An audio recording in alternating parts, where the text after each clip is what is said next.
और उच्चतम।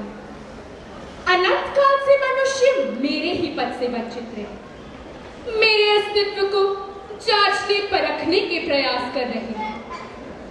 वे मनुष्य जो आज के तीव्र गति जीवन का निर्वाह कर रहे हैं, मुझ पर झूठ का पर्दा डाल देना चाहते हैं।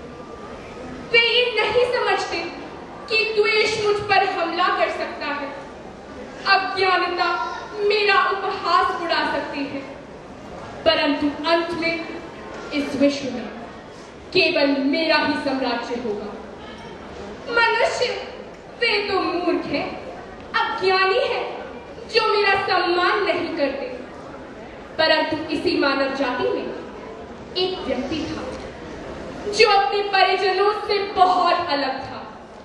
वह था मेरा रखवाला, सत्य का रखवाला। वह था सुकरात, और ये है उसकी कहानी। सुकरात ने 470 ईसा पूर्व में एथेंस ग्रीस में जन्म लिया। वे अपने पिता सुफ्रोनिसस के साथ मूर्तियां बनाते, परंतु अपने जिज्ञासु स्वभाव के कारण हर कदम पर अनेक प्रश्न उठाते। उनकी इसी क्यों पूछने की आदत ने उन्हें एक महापुरुष के पद पर ला खड़ा किया। जल्द ही एथेंस के समृद्ध और उन्नत निवासी उनके मार्गदर्शन से प्रेरणा लेने लगे, और सुकरात अपने शिष्यों प्लेटो, जेनेफिन, एरिस्टोफेन्स और क्रेटो के साथ सत्य की खोज करने लगे। सुकरात के ही प्रयास ने एथेंस का माहौल बदल डाला। आइए देखते हैं कैसे। अरे देखो कौन आया। अरे तो सुकरात है। मैं आपको यह बता रहा हूं कि यदि आपको इस संसार में सत्य को जानना है, तो आपको स्वयं को परखना सीखना होगा, क्योंकि नैतिकता ही इस संसार में एकमात्र अच्छाई, साहस, वीरता और बुद्धि की एक व्यक्ति का बखान करती है। परंतु सुकरात, आप कैसे कह सकते हो कि क्या सही है और क्या गलत? बहुत अच्छा प्रश्न किया। मैं तुम्हें ये कभी भी नहीं कहता कि तुम मेरी हर बात सीधा सीधा मानो, परंतु मैं यह चाहता हूं कि तुम मेरी बातों को समझो, परखो और फिर अपनी बातों का अनुकरण ना करो। ऐसा करना है। सुकरात, सुकरात, सुकरात, आज मेरे साथ बहुत बुरा हुआ। मैं बर्बाद हो गया। मेरे घर पे चोरी हुई, और वह चोर मेरा सब कुछ, मेरा धन, मेरी संपत्ति, मेरी जायदाद सब ले गया।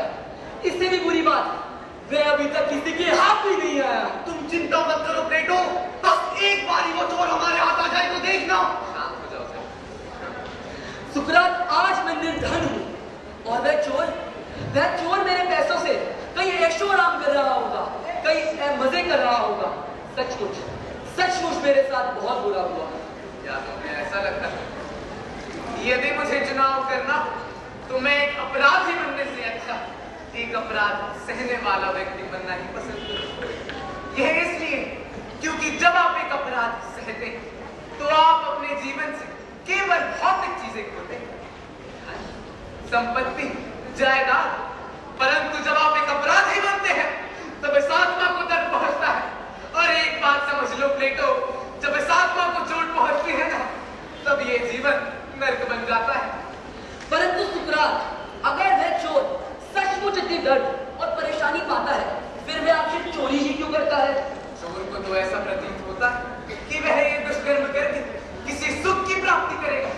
उसे लगता है वह धनवान बन जाएगा, पर ऐसा नहीं। आत्मग्लानि का भार इन सभी सुखों से कहीं ज्यादा है। इसीलिए मैं तुम्हें कहता हूं प्लेटो, चिंता न, क्योंकि तुमने कुछ नहीं खोया है, परंतु वह अपराधी है जो आज अपना सब कुछ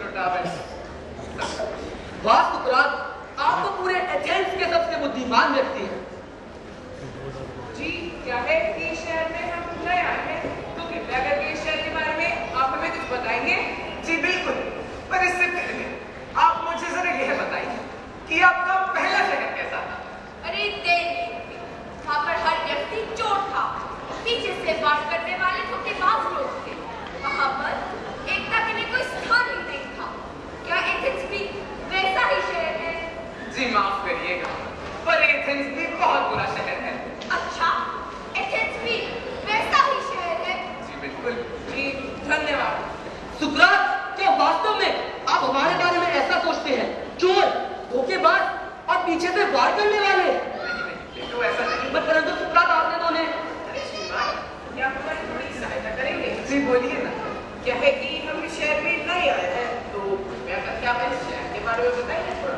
जी बिल्कुल, पर इससे पहले आप मुझे जरा यह बताइए कि आपका पहला शहर